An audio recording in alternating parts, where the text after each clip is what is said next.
Hi. So let's talk about how to write a story with a message. So the first step is to just understand your message and understanding what a message is. A message is often confused with a theme or a meaning. Those three elements are close in meaning to one another, but they're not quite the same. Meaning and theme are very similar.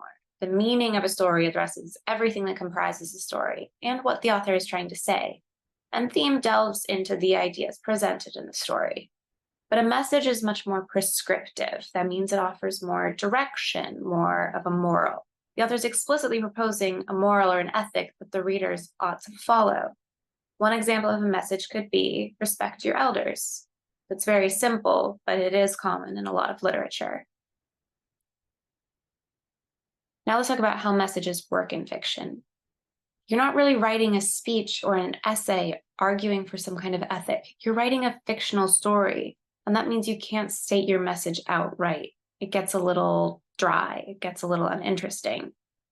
So if you have a message in mind, think about a plot or a narrative that could help you to present this idea. You could also think about the characters who would fit well with the project and how their personalities and potential conflicts could help you to make your thoughts clear. In order to come off as too preachy, you want to lead with the story. Don't make the moralizing details too obvious. Don't turn your characters into caricatures for the purpose of really impressing upon your reader what you mean. Try to make it a little realistic. So, when it comes to establishing conflict, you should try to establish the stakes of the conflict early on, so that your reader will understand later what you're trying to say. For example, you're writing a story about someone elderly who is sick or dying. How is the writer describing this? Is it tragic? Is it quietly devastating? Or is there ambivalence? Do the characters have many complicated emotions about the event? Make sure the mood and the tone are very clear. This will help the reader to understand how to feel, probably more than anything else. So when it comes to writing character and narrative, you should have your characters be active, be dynamic. They shouldn't necessarily be in step with the message right away.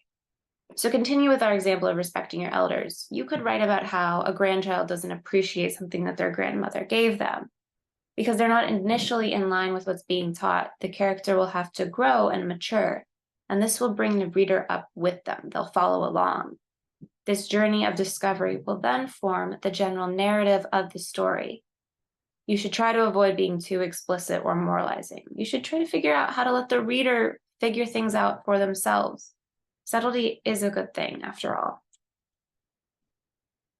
So now let's take on an example from literature. We're going to dissect this after we read this quick passage.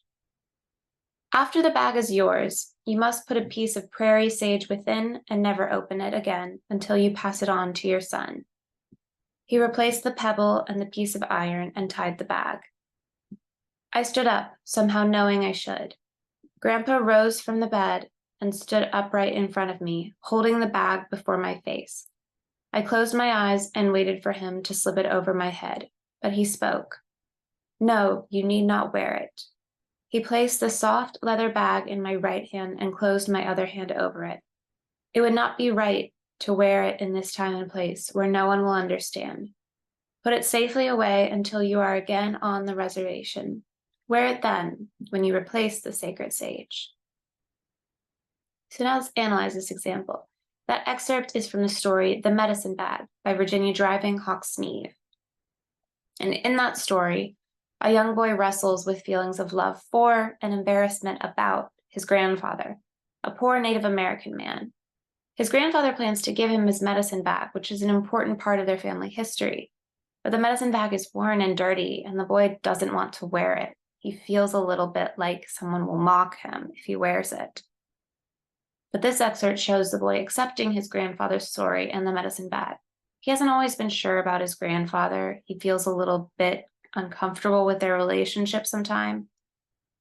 But he finally accepts his place here, and we see how meaningful the bag is to his grandfather, and thus how much it means to the grandson. So, now we should talk about when messages work. Art and literature can be very powerful in shaping people's opinions. A good message or a moral prompts reflection in a reader.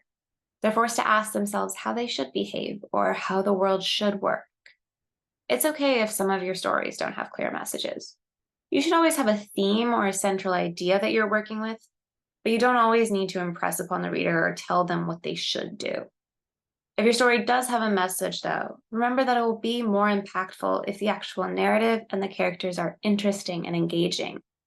The best moral of fiction is, first and foremost, entertaining and lively. And that's how you'll make your reader understand what you're trying to say.